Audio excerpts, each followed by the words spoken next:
Hello grade 6ers and welcome to your next grammar video. I've been noticing in your writing that you use the word your a lot in your writing, which is great. That is a great word to use, but often we're using the wrong your. And so really in writing, maybe you never realize, but there's two yours. There's your with apostrophe and your. So this your is in terms of means you, apostrophe R-E. Remember, is the contraction. A few weeks ago we did contractions, which means you are. So remember, you are, when you take away the A, you have Y-O-U left, apostrophe, because you're taking that apostrophe replaces the A, and then you have R-E. So what your means is, it's the short form, the contraction for the words you are. Your, the other one, is the one we see more often, and it means something belongs to you. Your ball, your pencil, your paper, your bedroom, things that belong to you. Okay, so for part of the test coming up on Friday, you are going to need to, I'm going to give you like 5 or 6 sentences, maybe 6 to 10 even, and it's going to be a sentence with a blank, and you need to fill in the blank either the word your or your, okay, with the apostrophe or without the apostrophe. So let's practice today how we do that. So what we really do is just look at the sentence and look what one makes sense. So first one, I think blank very smart. So I think you're very smart. So you either have to fill in one of the two yours into the blank. So what I suggest you do is you always take the one with the apostrophe and you put it in the blank and see if it works. And if it doesn't work, then you know it's the other your. So for example, so you see if you can put in you are into that blank.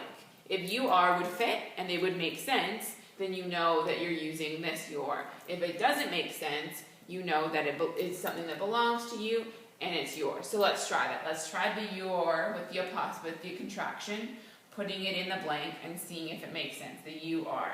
I think you are very smart.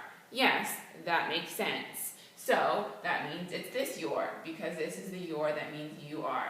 So here I put your. Right? I think you're very smart. Number 2, blank ball went over the fence. So your ball went over the fence. Is it you are ball went over the fence? That doesn't make sense. Your as in it belongs to you. Is it your ball? Yes, your ball went over the fence. So it's the one that belongs to you. Number 3, you're right. Okay, is it, let's put the you are in there. You are right. That makes sense. So the you are one is the one we put in, the contraction. And finally, please give the letter to your parent. Well, let's see. Please give the letter to you are parent. That doesn't make sense. Please give the letter to your parent. The parent belongs to you. Yes. There, so really this is a really simple editing grammar thing, but a lot of you are doing this wrong and will be dinged on your paragraphs that you're writing when you edit if you're doing the yours wrong now that we've learned it and then I'm expecting you to use it. So on Friday, again, I'll give you probably 7 to 10 sentences just like this where there's one word missing and either the word that's missing is your, one of the two yours, and you need to put the correct your into the spot. And if you know how to do this and you've watched this carefully, you shouldn't have a problem. Again, I'm here to help you if you need to. If you want to come in, a quick lesson, you and I on the board would easily be able to fix that if you're still not quite sure what to do. For your homework on Edmodo, you have a quiz that is called Your versus Your. And so if you go sign on to Edmodo and you are on the wall of our group for the LASS 6-3 group, is a quiz, and if you click on it, it's a fill in the blank quiz. So it gives you a sentence with a blank, and you put in your or your into the blank, and then there's 10 of them. So you're going to go right now to Edmodo and do those, and then you're able to be part of your mark.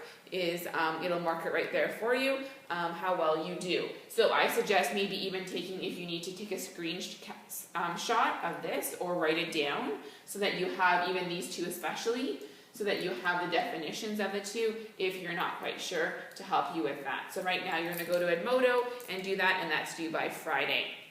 There's another quiz on Edmodo that's practice for multiple choice with EQAO. So when that second one is just called EQAO practice multiple choice, and there's 4 of those. Please go there and do those as well. If that's part of your mark, it is due Friday. So just do your best with them. Some of them are a little tricky. Some of them are pretty easy.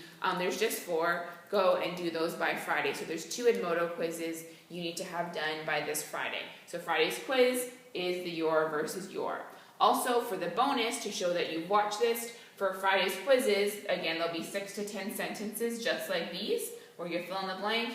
The bonus mark you'll get if you just cross off the first sentence. So for example, if the first one was this, and it had a blank, okay, to show that you watched the video, just cross off the whole sentence. Don't even do it.